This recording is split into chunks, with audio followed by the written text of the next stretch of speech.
โอ้มันยังเด้พ่อยังเด้บาทนี่ตัดหญ้าอยู่ดีวัดพ่อกล้องยังอีกเด้โอ้มันยังจางของไฟมาบะไว้นี่จ้ะยังเอ้ยได้ยังไงมียังไงนี่มาใช่นี่มาใช่เฮ้ยนี่กองรองเท้ากองรองเท้ากองรองเท้าจุกเกือบเชือกรองเท้าพูดอีกแล้วจ้ะคือจุดย่องในฮะนี่บ่นาฬิกาโอ้หลายโตแท้เราอูนี่มันคือมีกองหลายกองเท่าเบิ่งอยู่หั่นเบิดจักนี่เฮ้ยให้เราเป็นหนูทดลองโอ้ยก็จะเอามาทิ่มเชื้อเดี๋ยวโอ้ยแล้วโอ้ยมียังเอ้ยน่ะโอ้ยวาสนาตะเบิงรถน้ำถึงเมื่อยโอ้ยตายเลยไฟญาติมันเป็นระเบิดบ่ได้หลายกว่านะก็ตื่นเบิดบ่ค่อยรถสายให้เบิ่งทางหน้าบาทของเราได้บ้างนี่รุ่นใจวาสนาแล้วโอ้ว่ะต้องเมียอย่างชักยายหน่อยรุ่นอย่างบ่น่ะเราโดนหัวใจไม่ได้อยู่กับเนื้อกับตัวหรอวะเมียกันแล่ลงมาป้าลูกวะลูกวะโอ้ได้แต่สายพี่น้องเอ้ยเนาะสายไปก่อนโอ้ยเดียวกันบาดนี่อันนี้บ่เบิ่งก่อนนี่น้องหันมาจังอันนี้เครื่องมันจะพี่เว้ยล่ะโทรศัพท์พี่น้องเอ้ยคือค่อยรีบ่ดิฮะของเจ้าแหละเนาะจะชูบ่ให้บ่เฮ้ยหมดแล้วโดดแล้วของอันนั้นพี่น้องวาสนาเพิ่นพอเพิ่นเอาให้เมื่อวานนี่โดยโทรศัพท์เครื่องเก่าของเพิ่นแต่ว่าเพิ่นบ่ได้ใช้แล้วเพิ่นว่าเนาะเห็นทางบ่เพิ่งขาดคืนนะพี่น้องเอ้ยเนาะถ่ายคลิปรับ3มื้อดี4มื้อตายโทรศัพท์เราก็ได้ก็เลยอยากเอามาให้เพิ่นต่อยอดบ่ได้ไปช่วยผู้ช่วยคนเนาะโอ้ยปัญหานึงนะ2ปัญหาใช้ซิมบ่ได้ใช้ฮอตสปอตเนาะใช้ฮอตสปอตเอาเด้อมาจากอันผู้ใดนี่มีกาผู้ใดศูนย์จากของแท้เลยว่าซั่นพี่น้องโอ้มาไกลได้เจ้าเป็นรุ่นยังบ่ที่นี่กำลังสิเมื่อยเช้าเมื่อยเลยบัดนี้เนาะอะไรทั้งลุงเพิ่นSamsungพี่น้องเอ้ยเนาะยี่ห้อSamsung Samsung ใช้ดีเด้Samsungเนาะอัน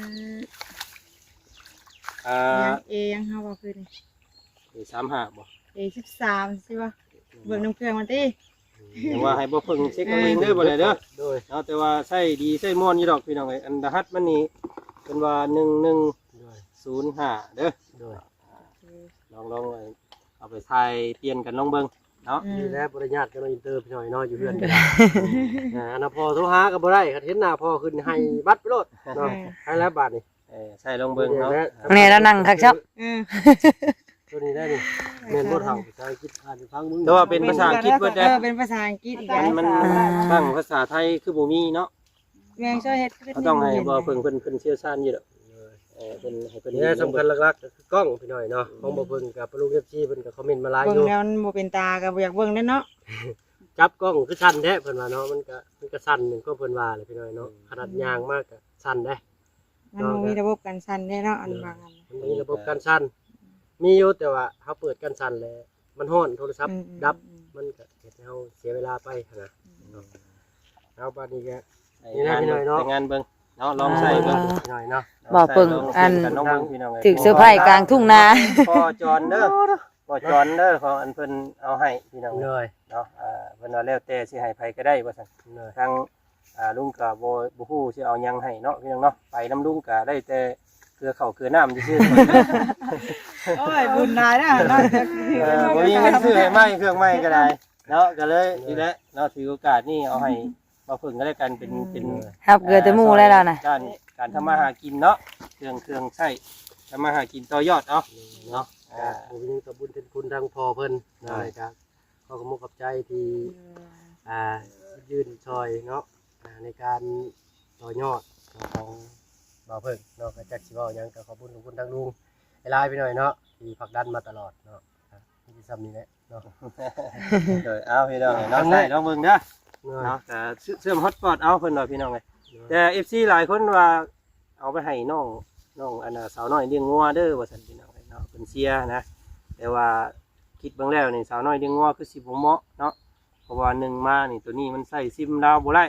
ต้องใส่ซิมอันของเพิ่นอยู่ในเครื่องถอดซิมบ่ได้ แม่นถอดซิมบ่ได้เพราะว่ามันเป็นศูนย์ของต่างประเทศเพิ่นบอกนะจะสิเฮ็ดได้แล้วว่าซั่นเนาะเพิ่นว่าต้องใส่ตัวนี้ต้องเปิดฮอตพอตเอาแต่ว่าเราบัดเขามาให้เรานี่เราบ่มีโทรศัพท์เครื่องอื่น มาต่อกันติ แม่นเราบ่มีเครื่องยืมสัญญาณนะก็เลยว่าทำไปให้เราก็ซ้ำโคโลอยู่ไปซี่แหล้วพี่น้อง ใส่ ก็ ได้ เลย เนาะ เอาไว้ก่อนอันนั้นของน้องสาวน้อยเดียงงัวเนาะพี่น้องเนาะ น้องลังบ่ น้องลังก็เลยให้บ่เพิ่งพี่น้องเอ้ยมื้อนี้เนาะสู้ต้นพักเนาะอยู่นี่แหละพี่น้องเอ้ยมื้อนี้อยู่ทุ่งนาเนาะขอถ่ายรูปน้ำแน่ ไปตื่นนะ ไปตื่น นะ โอเค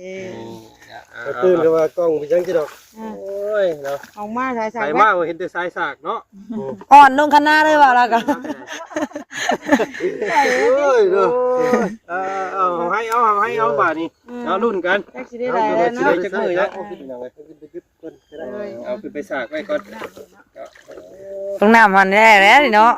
ว่าสิบ่แล้วได้มื้อนี้เคยว่าช่องให้นี่มื้อนี้แล้วพี่น้องมีแฮง แล้วว่าวันนี้นะตอนแรกว่าสิบ่แล้วดิ เยอะเยอะเลย เนี่ยเรามาตัดหน่อยที่ข่อยมาตัดได้สิเนาะนี่ เครื่องเดียวก็ได้ครับ เรามาตัดหน่อยหนึงได้รางวัลเฉยโอ้สิมาตัดแต่โลนโอ้ยเนาะอันนี้ คอยแบกปุ๋ยลงมาชอบนึงกินบ่ได้ยัง บ่ได้เลยเจ้าน่ะมื้อแรง ใส่วาดได้เด้อ อย่าโรคช้ำนะข่อยสิมาตัดให้งัวข่อยบ่ได้ให้เลยมากระดอม ก็รอมเลย มองได้กับไม้ทุกเพิ่นหาบ่ได้ไม้เด้อ แม่นแล้วว่าสิลงมาเช้านี่กะอันนั้นเข้าแล้วนี่ของเรานี่ บ่ตัวนี้น่ะบ่เข้าตัดมันว่ามัน เอาตัวได้ซะน่ะ อันน่ะไม่ เอาจานปิ้นบ่ตัวน่ะเอาจานนั้นว่ากระจายบ่ตัวน่ะเอาคือบ่เอาคือข่อยซะ อ้าวว่าอยู่ว่าไปแจ้งของอีกก็ล่ะเพิ่นเวลาตัวนี้ได้อยู่ตัวนี้ บ่ได้แก้แล้วข่อยเอาออกได้ข่อยเอาจานนี่ใช้ได้ของข่อยน่ะตัวนั้นมันปั่นไปคักเลยได้ตัวน่ะ บ่ได้บอกเพิ่นเนาะ ให้ ให้มันทุกบอกว่า มันบ่ได้กวดเสียมันกระจายไปเลย บ่มากวดแล้วบ่นี่น่ะ บ่อันนี้น่ะมันยังเป็นกองเสียนั่นน่ะมันปั่นใหญ่ไปเลยได้ บ่ได้เอานี่นะเจ้านะ บ่ได้กวดแซ่นี่เลย บ่เอาว่าล่ะให้ง่าย เฮ้ยสิเอาไปยัง เอาอย่างว่า แซ่มันงามเลยได้ มันสิขึ้นบ่ได้เอาเลย ขึ้นมันเหี่ยวได้ป่ะ มันบ่ขึ้น ขึ้นมันข่อยน่ะมันเหี่ยวมันเน่าลงมันงามตัดเข่าลุงเปล่าลุงเลยป่าสิลงมาตัดมื้อไหร่ก็บ่ได้ลงอันข่อยตัดตัวนั้นเนาะข่อยคันข่อยตัด ตายได้น้องเลยว่าสิลงมาตัด ว่าสิอันโอ้น่ะเฮ้ยเข่ากำลังตายหญ้านี่ป่ะ ก็ว่าอยู่ว่ากำลังยกลง อันนี้งามซั่นเนาะอันลำมานี่กูเอาว่าอยู่คือเวลามันแต่แรกได้ว่าคือมาได้กล้าบ่พอแล้วป่ะเนาะเอาสบายดีเด้อพี่น้องเด้อสบายดีสวัสดีป้าลุงวัสุกุสุกนพบพ่อกันยามแรงๆมื้อนี้เนาะพากันลงมาให้กำลังใจตัดหญ้าป้าลุงเอ้ยตอนแรกว่าสิลงมาตัดน้ำผ่านว่าเครื่องของแมวนิ้วหั่นสายขาดบอกพ่อของจุกเพิ่นน่ะแมวนิ้วลงไปตัดมื้อเช้านี่บัดได้แต่บาทนึงเอากระสอบลงไปว่าสิตัดหญ้าแล้วเลยหน่อยเลยคนพอน้องจุกคนเฮ็ดแล้วโอ้ไว้อยู่เก่าเนาะบัดนี้เนาะ ไปอยู่เก่าแล้วก็ได้ของคนนี่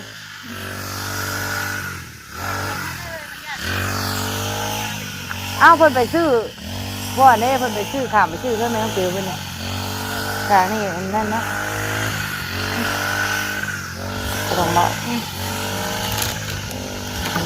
ใช่เลยใช่ใช่บ่ปุ๋ยนะ เพิ่นใช่แล้วก็ยังขาดได้แล้ว ใส่ปุ๋ยยากอันนี้ แปลว่าเพิ่ ผม สมแล้วบ่ ถึงว่าบ่ ใส่ปุ๋ยขาวบ่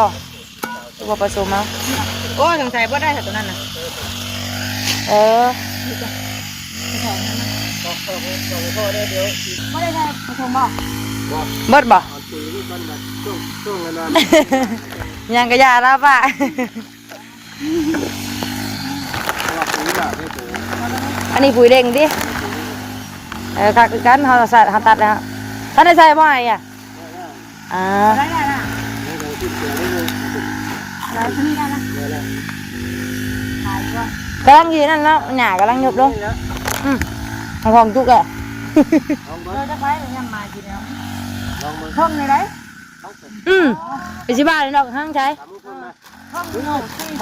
ถ้ามองกันนะขออันนั้นฮะพกหมากกันนั่นน่ะยาวไปเลยตามหิ้มไป ผมหิวบ่ บ่ถ้าพกมันก่อไฟบ้านฮันถ้าพกมาคือฮัน ย่างไปพูดได้บ่ พี่ได้ได้แล้ว แล้ว เออ ไป แล้วกัน ฝากหน่อยเด้อ แถวนี้ โดยนี่เรื่องของฝากเด้อ หาไปบ้านหน้าเดี๋ยวได้เห็นกล้อง โอ้ก่อนว่าแล้ว เครื่องนี้ อันนี้เพิ่นบอกแล้วป้าเครื่องนั่นเพิ่นว่าคอยสิได้ไปพุ่นแล้วบาทนี่ยังบ่นี่อ่ะเอาได้เพิ่นฝากไว้ได้แมงจุกเอ้ย5 บาทนี่ เดี๋ยวพ่อกล้องพ่อแกงคือเพิ่น เนาะกล้องคอไปกล้องสีส้มเด้อเฮาเด้อแล้วเราอ่ะแล้วไปเฮ็ดได้ก็ได้มันเบิดได้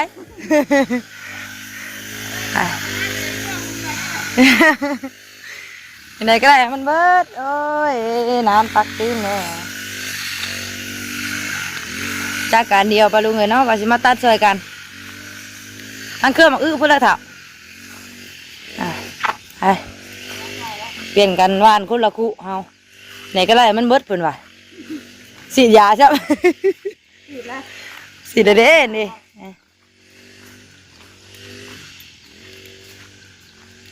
ยังข้างนี่ลุงว่ะเนาะข้างนี้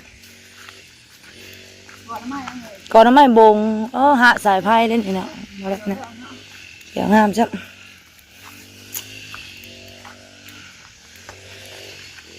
มีหมากอยู่บ่หมากแอง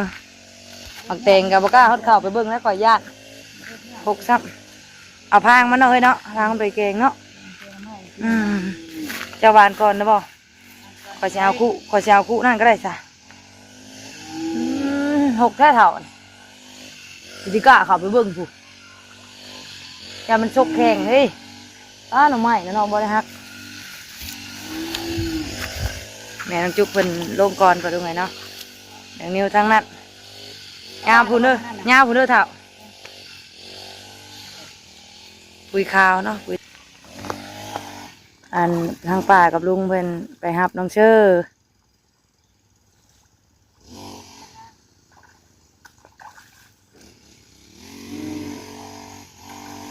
สิยากกับตัวอันตายแน่บ่ตายแน่ไปดูไงเนาะ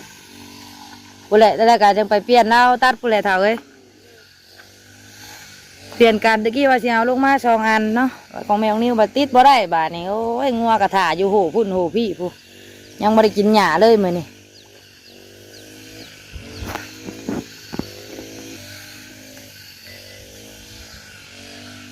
แม่น้องจุ๊บเพิ่นว่านก่อนก็เลยเนาะ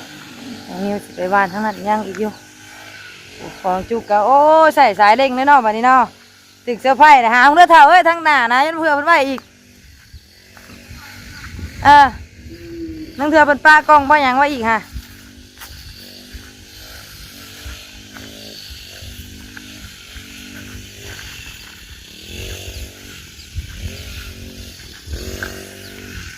มาถ่าแม่จุกเป็นอยู่พี่ไหลไปลงเลยนะลาวานเบิดอันนั้นมาพี่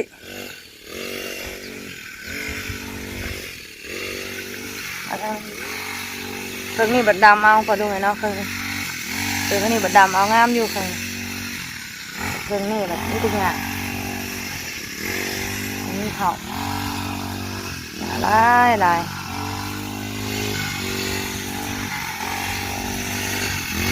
จุกเป็นตัดทั้งนี้เปลี่ยนกันซอยกันไปเลยนะ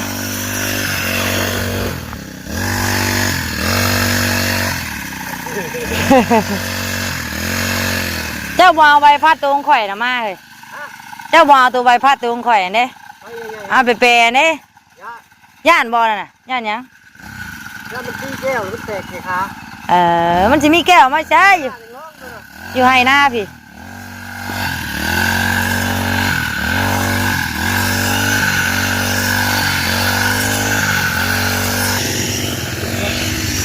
ลงเลยทั้งหลายบ่เลยเป็นใดก็ได้ให้มันบดผุนว่ะคือหลายให้ดิมันบดก็ไว้ไปยังเลยเนี่ยมันเข้มได้กันว่ะเราว่าเราใส่ได้ค่ะแต่ว่าเราว่าใส่มันบดแล้วว่ะ สวัสดีเนาะ พี่นาเอ้ยมาล้างนี่เท้าล้างชนิดได้สอบมันน่ะสอบมันคอยสิไว้ใส่หยาเมื่อ ใช่เป็นประโยชน์วะจุ่มเลยเอาล้างเลยวะเอาไว้ล้างเอาวัดแล้วกะถ้ายางมันกะเอาไว้ใส่งานต่อ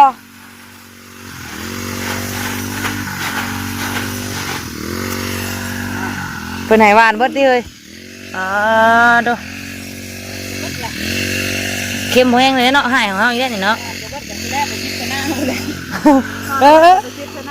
สิเจนาพูดแล้วติไก่ย่ำผักนะว่าเพิ่งคิดนะป่ะ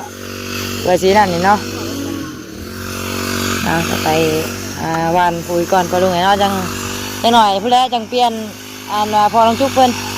เปลี่ยนการยันว่าเมื่อยพี่น้องเลยในเราเซ่สุบเซ่สาบอยู่เสียลงแน่นกว่าเรามันเจ็บแอวเลยเฮ้ยเจ็บแอวแล้วมันเมื่อยมันนั่นเพิ่นฟองจุกเพิ่นตัดก่อนก็ลุงไงเนาะยังพากันเปลี่ยนกันพูดแหละเปิดสิแล้วให้นี่ก็ลายเทื่อเปลี่ยนอยู่ดอกมันอันตัวนี้นะมันซิซ่ากว่าใบมีดข่อยเบ้าอีกเอาใบมีดของข่อยมันไวเด้มันไปปั่นไปเลยเอาเพื่อว่าแล้วมันเพื่อเอาหันออกหันเข้าทีมันก็บ่ได้มีหยาปานใดเนาะมีแต่หม่องหันซื่อทั้งนี้ก็บ่ได้มีปานใดผักอยู่ก็เด้อเนาะแต่ว่าทั้งนี้ท่านโอ้หยาลายเอาไปลุงไงเนาะไปสหาบ้านคุยให้เพื่อนก่อนจะหน่อยเพื่อนมายังมาแล้วเนี่ยเอาอีกแล้วไปลุงไงเนาะลุงปวดป่ามาครับลองเซอร์มายังมาแล้วนี่แองแหละบ้านคุยแล้วก็จังสีมาซอยกันเปลี่ยนกันไปลุงไงเนาะที่ว่าเอา2เครื่องมันนี่แบบของแมวนิ้วบัดติดบ่ได้เดี๋ยวไปให้สร้างเพื่อนเบิ่งให้ก่อนไปลุงไงเนาะ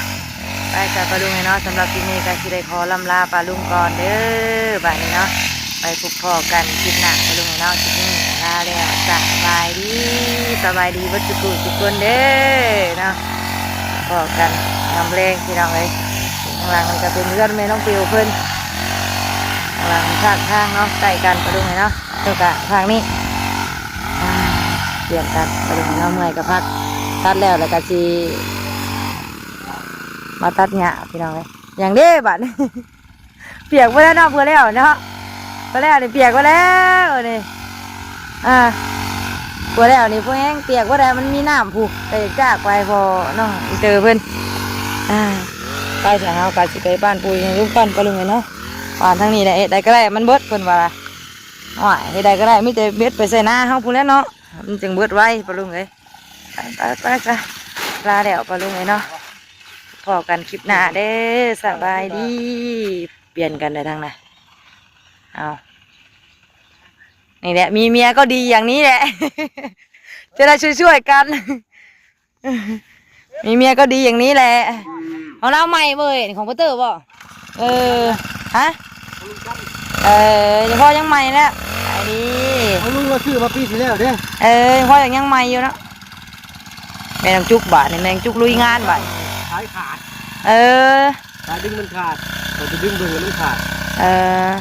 เราจะดึงขาดไม่จะขาดอะไรนะเดี๋ยวจะแก้จะแก้เรียบร้อยแม่จุกต่อบัตรก็ลงเนาะเปลี่ยนกันไปชาวบ้านปุยเพื่อนก้อนไปลงเนาะจังมาเปลี่ยนแม่น้องจุกอีกบัตรหนึ่งเมื่อยเด้อปวดว้ายปวดแอวได้เขาปวดเขาก้มได้เขาครึ่งนี่กับเขาเมื่อยมันเมื่อยแต่มันปวดมันปวดเอาตัดเรื่อยๆไปพูดแล้วคือข่อยในบัตรข่อยตัดหญ้าตัดยางไปได้ที่แล้วนี่ปวดมันใหม่ใหม่มันแบบมันเป็นเก็ดงูเลยยายมันหลอกว่ามันห่อนดิเอ็ดแน่นี่ว่าไหวมั้ยนะหายปิ่นเนี่ยอันตรายได้ไปแต่บ้านปุยก่อนไปลุงเลยเนาะเป็นใบมันรุดกันเนาะ